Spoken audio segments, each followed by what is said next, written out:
Hi, I'm Lenise Brothers, a registered nutritionist, women's health, hormone, and menstrual cycle coach, and the founder of Eat, Love, Move, a nutrition and well-being practice. This is the Period Story Podcast, where in each episode, I sit down with a guest to talk about their period story. We get behind some of the myths and misconceptions about periods and so much more. Now, on to today's guest.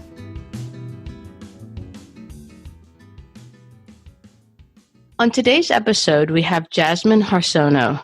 Jasmin is a Reiki master and teacher, sonic artist, and intuitive well-being guide. She is the founder of Emerald and Tiger, a conscious lifestyle brand promoting positive awareness through vibrant connection to body, mind, and spirit. Led to Reiki through her own experiences of ill health, Jasmin now supports others, guiding them to tap into their true self and to understand they have everything they need in order to live well and feel whole from the inside out. Welcome to the show. Thank you so much for having me.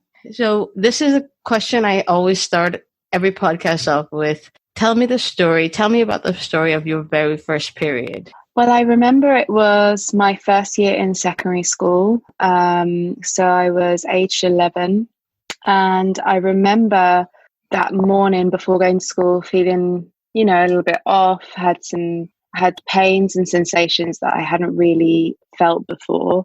And yeah, I guess my mood was a little bit, I was feeling a bit low.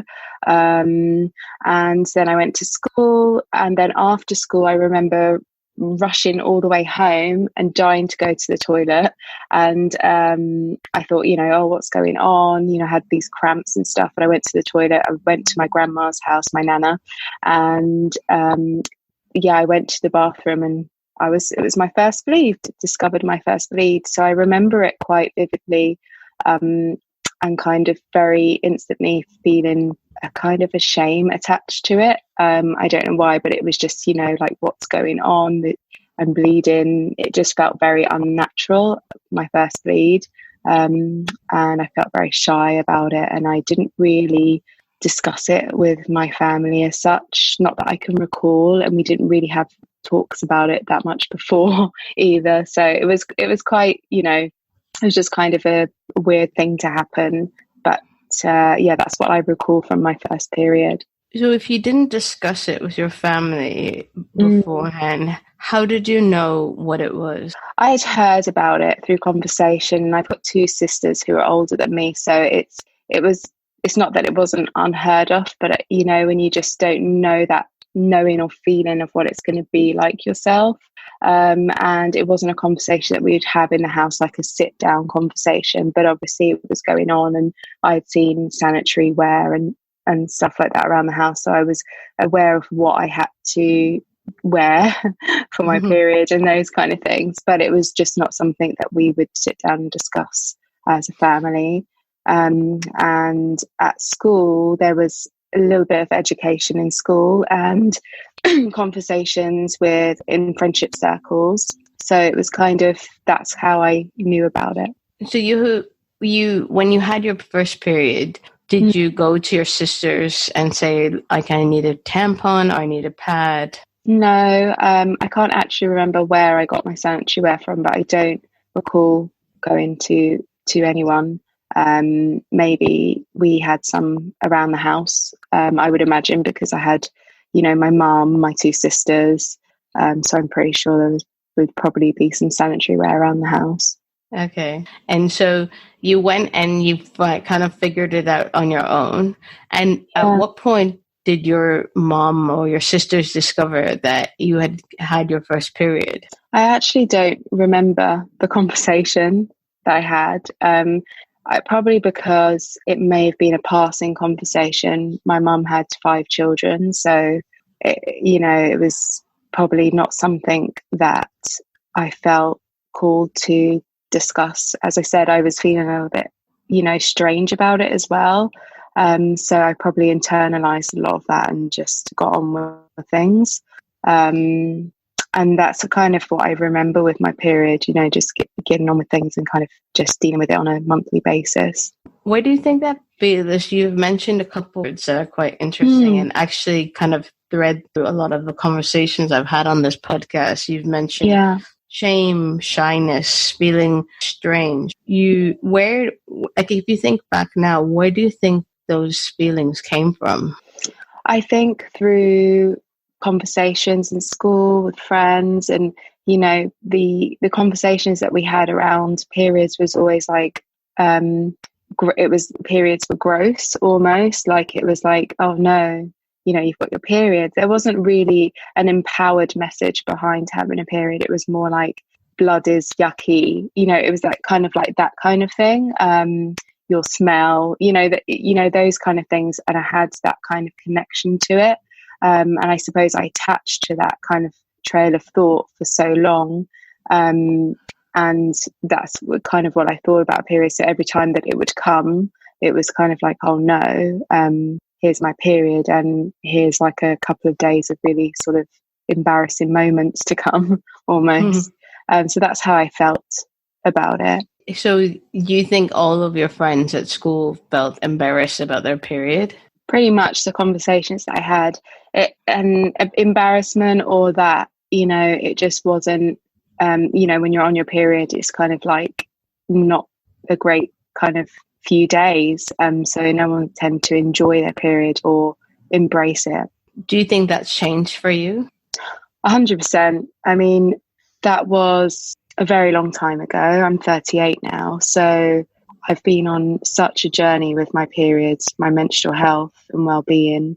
And I've come around full circle. I mean, I talk about my period a lot to people, and have discovered the reasons why I had so many awful symptoms for many years and suffered. And I am now feeling very empowered by my period. I honour my period, and every month I feel that I see the power and wisdom in it. And I use that time when my period comes, the time for reflection, connection, and self-love and healing.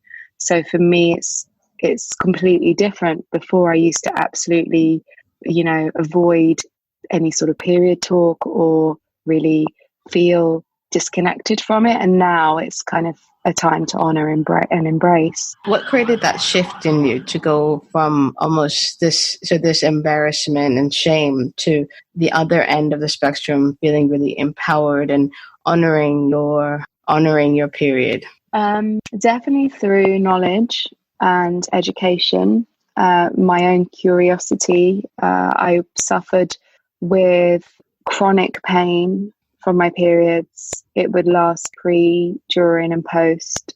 I had severe heavy bleeding. I would flood, so I would bleed all the way through my sanitary wear, my pants, you know. That would happen to me every month. So I used to go to the GP regularly, inform them of all these symptoms that I was having.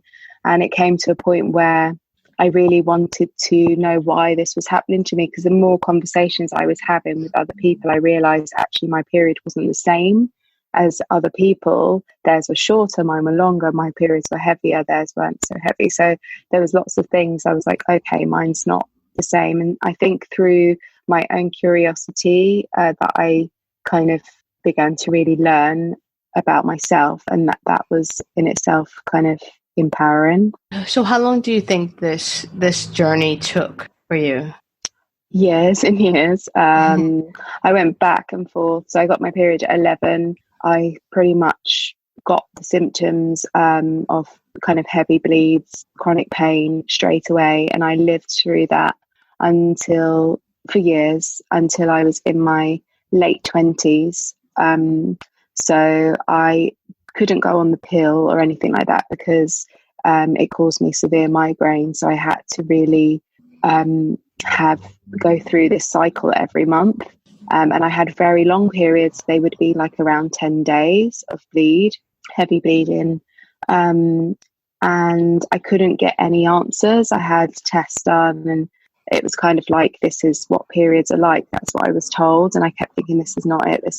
But I had a kind of an incident where I had a cyst rupture. I didn't know it was that at the time, but I had this. I went to emergency A&E, and then I had some other tests done, scans, and I was told I was diagnosed with endometriosis. So by that time, I understood. I had like a level of understanding that my whole life, all these experiences with my period were because I had endometriosis. So I had a link to that, and it just, the more knowledge I had, the more power I had, and the less blame I had on my period. It was like, oh, that I actually had something wrong with me all this time. I had this condition. So, and then I wanted to support myself in getting well. So that's kind of like how it became full circle in the end. How long did it take for you to get your endometriosis diagnosis? So that's over 20 years. 20 years. Oh my. Mm. And you said that at one point you were told this is what periods are like. Yeah. And how do you feel? The norm. How do you feel about that, knowing that you know what you know now, and your experience of your period and now? I mean, now as I said, I share my period story a lot. I really want the next generation, our youth, to be empowered by their period. Talk about it. Don't be ashamed by it. And so really now I'm not angry or anything about my life or what happened, because I can't really do anything about that. But what I can do is bring my story to the forefront, and like other women, just share my story and hope and enable that helps to start to strengthen the education system, because sexual menstrual health needs to be so much better. I mean, it's more pointed towards men than women, and yet women have our periods every month. So that's something that I think needs to change still. And then really just I just, I really honor my period now, as I said. So I feel completely different to how I did before. So there's a whole change in me, physically, mentally, and emotionally, towards my period, because now I have the awareness. So that's really powerful. What do you do to honor your period? So I use an app, so I can really focus on my cycle, my moods. And so I know when I'm due. And so I use that time. I use that time to reflect and connect to myself. I know that I need to slow down. As I said, I have endometriosis, and so I don't have, a normal period as such. I have I still have symptoms, although I manage them much better. So I have to use that time to kind of slow down and rest. So I use that time to kind of tap into my creativity and really just look after myself. It's all about tapping into self-care and self-love during that time. So you've really taken a lot of learnings from what's best for your body during this time. And would you find that your period is different? So if you notice that throughout your cycle yourself a lot more, do you see the effects of that in your next period, or maybe the one after that? Yes. So for example, last week, my period was late, and I very rarely have a late period. And I know that the month before I was under a lot of stress, and I put a lot of stress on myself because I was very busy with my work schedule. So I kind of worked through quite heavily through when I had my period, which works against me, and can cause fatigue in my body that can be long lasting. So my period came late, and I had a feeling this would happen. So period came late, and then I had really heavy bleed on last Friday gone, so bad that I couldn't even walk down the road for a few minutes. I kept bleeding through and flooding, and it was just very awful experience. And that's the learning in it, because I know next month I have to really schedule my work so I'm not doing so much during that time. I need to really embrace that time to slow down.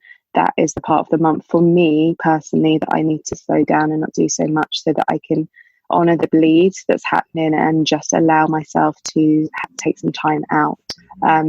So yeah, there's always learning in every month, every period.